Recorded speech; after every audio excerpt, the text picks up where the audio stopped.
व्यक्ति का संपूर्ण वर्णन करना मेरे लिए कठिन है। एक तरफ सुधार का उत्साह था, जीवन में महत्वपूर्ण परिवर्तन करने का कौतूहल था, और दूसरी ओर चोर की तरह छिपकर काम करने की शर्म थी। मुझे याद नहीं पड़ता कि इसमें मुख्य वस्तु क्या थी।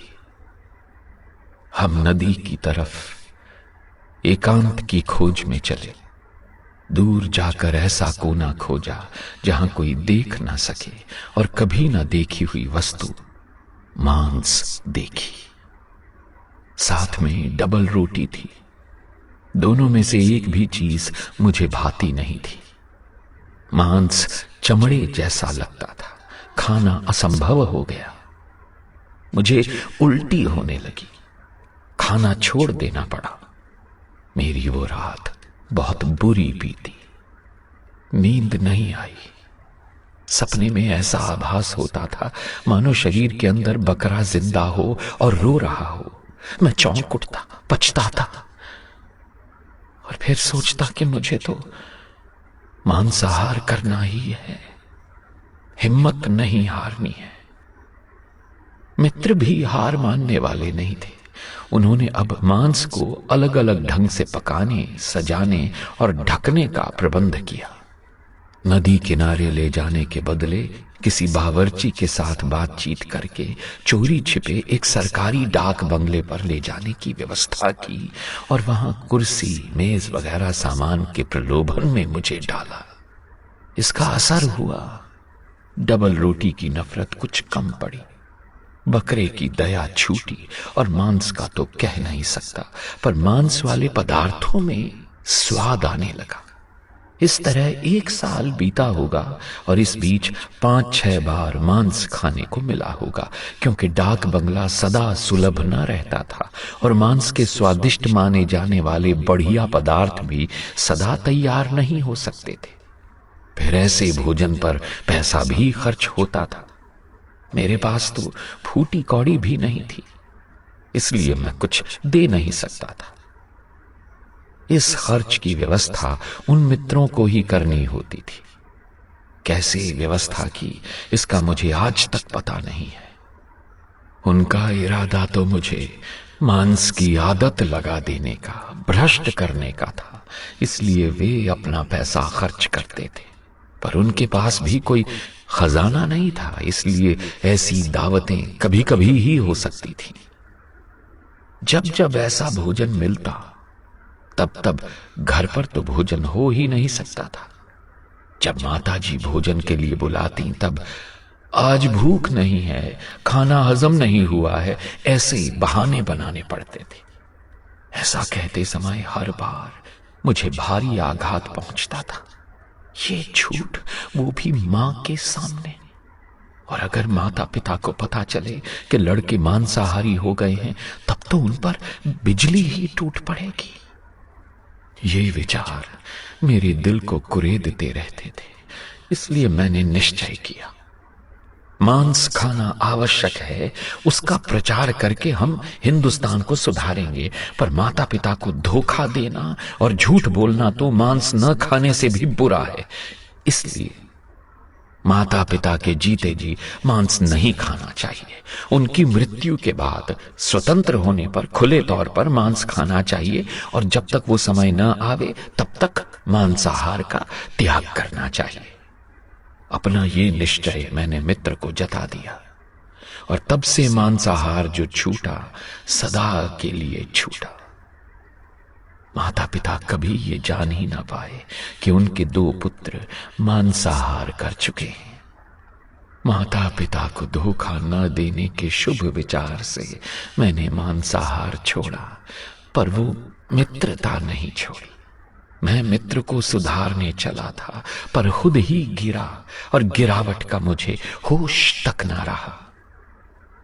इसी सोहबत के कारण मैं व्यभिचार में भी फंस जाता। एक बार मेरे ये मित्र मुझे वैश्याओं की बस्ती में ले गए। वहां मुझे जरूरी सूचनाएं देकर एक स्त्री के मकान में भेजा। मुझे उसे पैसे वैसे कुछ देना नहीं था, हिसाब हो चुका था। मुझे तो सिर्फ दिल बहलाव की बातें करनी थी। मैं घर में घुस तो गया, पर ईश्वर को जिसे बचाना है वो गिरने की इच्छा रखते हुए भी पवित्र रह सकता है। उस कोठरी में मैं तो अंधा बन गया। मुझे बोलने का भी होश न रहा।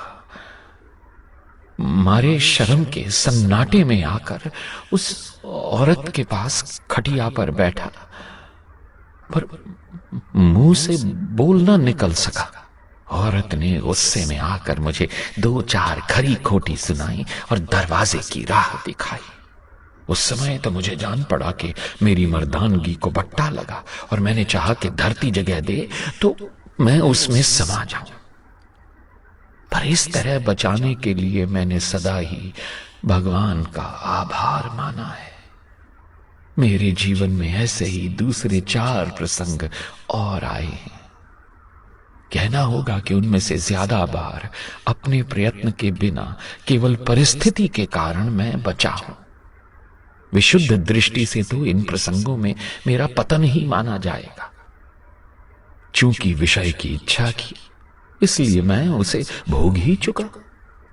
फिर भी लौकिक दृष्टि से इच्छा करने पर भी जो प्रत्यक्ष कर्म से बचता है उसे हम बचा हुआ मानते हैं, और इन प्रसंगों में मैं इसी तरह इतनी ही हद तक बचा हुआ माना जाऊंगा।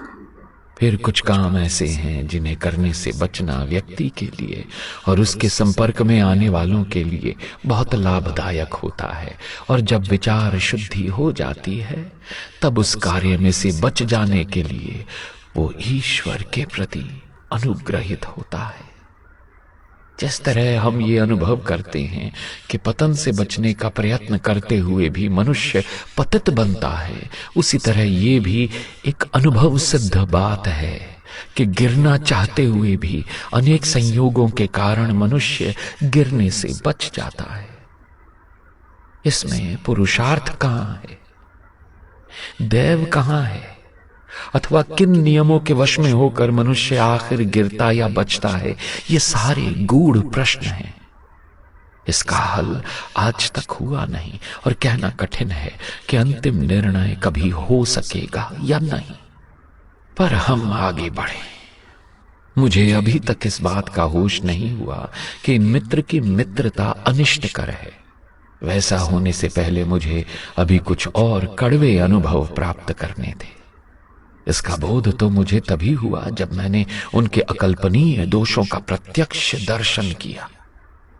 लेकिन मैं यथासंभव समय के क्रम के अनुसार अपने अनुभव लिख रहा हूं, इसलिए दूसरे अनुभव आगे आएंगे। इस समय की एक बात यहीं कहनी होगी। हम दंपति के बीच जो कुछ मतभेद या कलह होता, उसका कारण ये मित्रता भी थी। मैं ऊपर बता चुका हूं कि मैं जैसा प्रेमी था वैसा ही वहमी पति था। मेरी वहम को बढ़ाने वाली यह मित्रता थी, क्योंकि मित्र की सच्चाई के बारे में मुझे कोई संदेह था ही नहीं। इन मित्र की बातों में आकर मैंने अपनी धर्मपत्नी को कितने ही कष्ट पहुंचाए। इस हिंसा के लिए मैंने अपने को कभी माफ नहीं किया है। ऐसे दुख हिंदू स्त्री ही सहन करती है, और इस कारण मैंने स्त्री को सदा सहनशीलता की मूर्ति के रूप में देखा है। नौकर पर झूठा शक किया जाए तो वो नौकरी छोड़ देता है, पुत्र पर ऐसा शक हो तो वो पिता का घर छोड़ देता है, मित्रों के बीच शक पैदा हो तो मित्रता टूट जाती है, स्त्री को पति पर शक हो तो वो मन महसूस कर बैठी रहती है, पर अगर पति पत्नी पर शक करे तो पत्नी बेचारी का भाग्य ही फूट जाता है। वो कहां जाए? उच्च माने जाने वाले वर्ण की हिंदू स्त्री अदालत में जाकर बंधी हुई गांठ को कटवा भी नहीं सकती। ऐसा एक तरफा न्याय उसके लिए रखा गया है। इस तरह का अन्याय मैंने किया। इसके दुख को मैं कभी नहीं भूल सकता। इस संदेह की जड़ तो तभी कटी जब मुझे अहिंसा का सूक्ष्म ज्ञान हुआ, यानी जब मैं ब्रह्मचर्य की महिमा को समझा और ये समझा कि पत्नी पति की दासी नहीं, उसकी सहचारिणी है, सहधर्मिणी है। दोनों एक दूसरे के सुख दुख के समान साझेदार हैं और भला बुरा करने की जितनी स्वतंत्रता पति को है उतनी ही पत्नी को है। संदेह के उस काल को जब मैं याद करता हूं तो मुझे अपनी मूर्खता और विषयांध निर्दयता पर क्रोध आता है और मित्रता विषयक अपनी मूर्छा पर दया आती है।